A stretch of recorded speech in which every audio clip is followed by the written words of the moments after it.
à toutes et à tous et bienvenue à cette série des mots et des notes. Aujourd'hui je vous parle d'un type d'opéra particulier, le Zeitoper.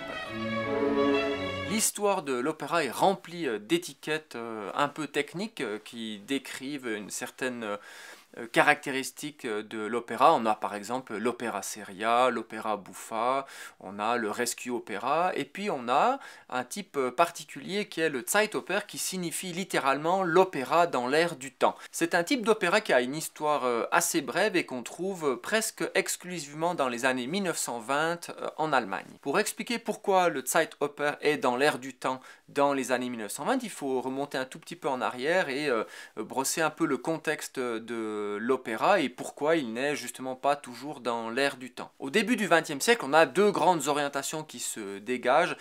Une, c'est la trace laissée par Richard Wagner, et puis l'autre, la trace italienne, on va dire l'héritage de Verdi. À côté de ces deux grands pôles que sont Verdi et Wagner, on a évidemment des traditions nationales comme l'opéra en Russie, l'opéra en France, et puis un opéra un peu particulier en Italie sous la plume de Puccini par exemple. Dans l'espace germanophone, on va retrouver dans l'avant-garde de l'opéra Richard Strauss qui va écrire en 1905 Salomé et en 1909 Elektra. Ce sont les deux des opéras qui puisent à la fois au wagnérisme pour le choix des harmonies et puis disons, le choix de l'orchestration, et puis aussi aux nouvelles disciplines humaines qui apparaissent, et essentiellement ici la psychanalyse. On est vraiment dans ce contexte de la Vienne psychanalytique où on s'intéresse évidemment au subconscient, à l'inconscient, au jeu de l'esprit. Elektra et Salomé, à l'instar d'une pléthore d'autres opéras composés dans ces années-là, sont basés sur des sujets historiques, ici en l'occurrence des personnages bibliques, ce qui amène évidemment une distanciation sociale et temporelle avec les auditeurs, et ça permet évidemment de mettre en évidence, ou en tout cas de produire une mise en abîme entre des personnages plus ou moins éloignés et puis les auditeurs eux-mêmes, sans être tout à fait ancrés dans le temps en question et puis aussi sans être sujet au mode du moment. À cette vision historique qui met en scène des grands personnages, parfois même des grands idéaux, succède ce fameux Zeitoper, qui est donc l'opéra dans l'air du temps, qui met en scène, qui met en musique la modernité. En l'occurrence ici, la modernité des années 1920-1930. Comment s'incarne cette modernité dans l'œuvre? On va par exemple avoir des voitures, des trains qui sont intégrés dans la musique,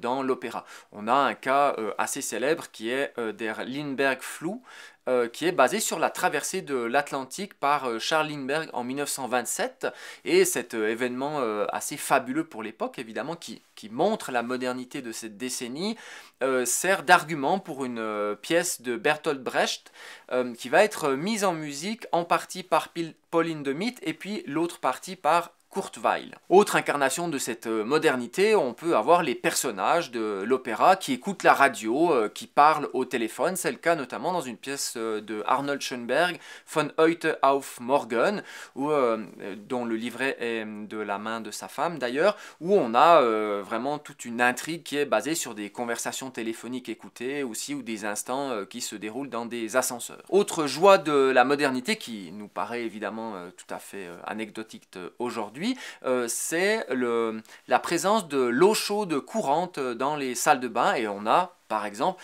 une œuvre de Paul Hindemith qui s'appelle Neues vom Tage, qui date de 1929, où vous avez une scène assez célèbre à l'époque, qui avait d'ailleurs suscité toute une polémique, où vous trouvez une chanteuse nue dans sa baignoire qui chante, et qui chante notamment ce plaisir d'avoir de l'eau chaude à la maison. C'est probablement ce compositeur, Paul Hindemith, qui incarne au mieux les idéaux de ce qu'on a appelé la République de Weimar, à savoir le régime politique qui suit la Première Guerre mondiale en Allemagne, et donc qui est en vigueur en gros de 1918 à 1933. Après le traumatisme de la Première Guerre mondiale, il y a évidemment une volonté de reconstruire la société, et notamment par les arts et l'architecture également. L'idée ici, c'est de rendre accessible la musique là où elle pouvait paraître un tout petit peu obscure, un peu psychanalytique dans l'expressionnisme, notamment des opéras cités précédemment de Richard Strauss. Plusieurs courants esthétiques caractérisent cette idéal de la République de Weimar, mais on les rassemble parfois sous l'étiquette Neue Sachlichkeit, ce qui veut dire nouvelle objectivité, qui mélange certaines choses qui n'ont que peu de rapport évidemment, mais ils sont tous concernés par cette espèce de rappel à l'ordre qui prévaut après la Première Guerre mondiale. L'idée ici, c'est de représenter le réel sans déformation ni enjolivure de la réalité. Chez Hindemith, cette pensée débouche sur ce qu'il a appelé la Gebrauchsmusik, c'est-à-dire la musique utilitaire, la musique du quotidien qui est essentiellement anti-romantique et puis d'une facture un tout petit peu plus simple qui est accessible à la classe populaire, à toutes les classes en réalité, et qui peut être aussi jouée par des musiciens, on va dire, de niveau moyen. Si des éléments de la vie quotidienne sont mêlés au sujet d'opéra, on a aussi un élément musical, populaire, qui est intégré à ce qu'on appelle la grande musique ou la musique classique, et c'est évidemment le jazz. Le jazz apparaît avec la Première Guerre mondiale et puis les premiers soldats américains qui foulent le sol européen, et donc ça va se retrouver dans la musique instrumentale de Hindemith notamment, dans ces fameuses Kammermusik, mais on va les trouver aussi dans les opéras. Une des pièces emblématiques de cette intégration du jazz dans le Zeitoper est Johnny spielt auf de Krenek, qui est une sorte de porte-étendard de cet optimisme de la République de Weimar. Cet opéra de Krenek, on peut traduire en français par Johnny mène la danse, a été créé en février 1927. Le sujet est assez simple, c'est Johnny, donc un musicien de jazz américain, noir, qui vole un violon et toute une série de péripéties amoureuses, et au final il finit écrasé par un train. On a ici évidemment le rapport à la modernité, donc le train, toute une série aussi d'autres véhicules modernes évidemment, et puis aussi vraiment un inédit, un musicien noir qui est représenté à l'opéra. Cet aspect-là va d'ailleurs attirer à Krenek les foudres des conservateurs. Johnny spielt auf va connaître un succès retentissant.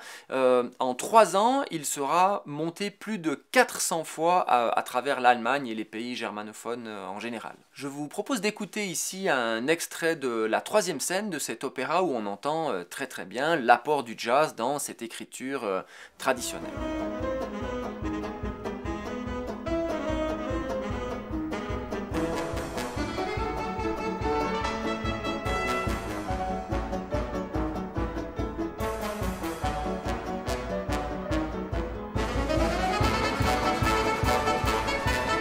Ce type d'opéra connaît un succès populaire immense, ce qui implique aussi une forte demande pour les compositeurs. On va donc avoir des dizaines et des dizaines de pièces écrites sous cette étiquette de Zeitoper. On a notamment de Ernest Krenek, Leben des Orest.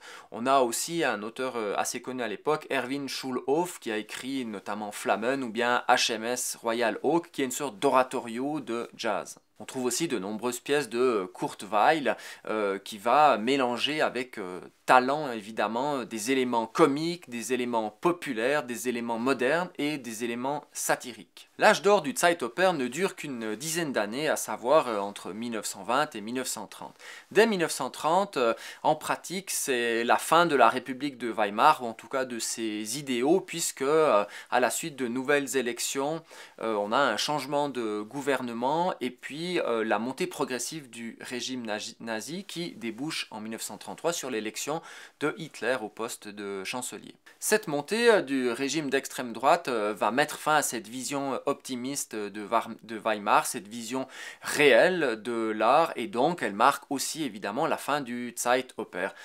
C'est évidemment toute une série d'artistes qui vont être taxés d'artistes dégénérés, ou en tout cas de pratiquer un art dégénéré. On a donc ici, comme ça a pu arriver par le passé, un style d'opéra qui est intimement lié à une période politique qui est ici très brève, puisqu'elle a duré une décennie. Cette série sur la musique de A à Z touche à son terme avec la lettre Z. Je vous remercie de votre attention tout au long de cet alphabet et vous dis à bientôt.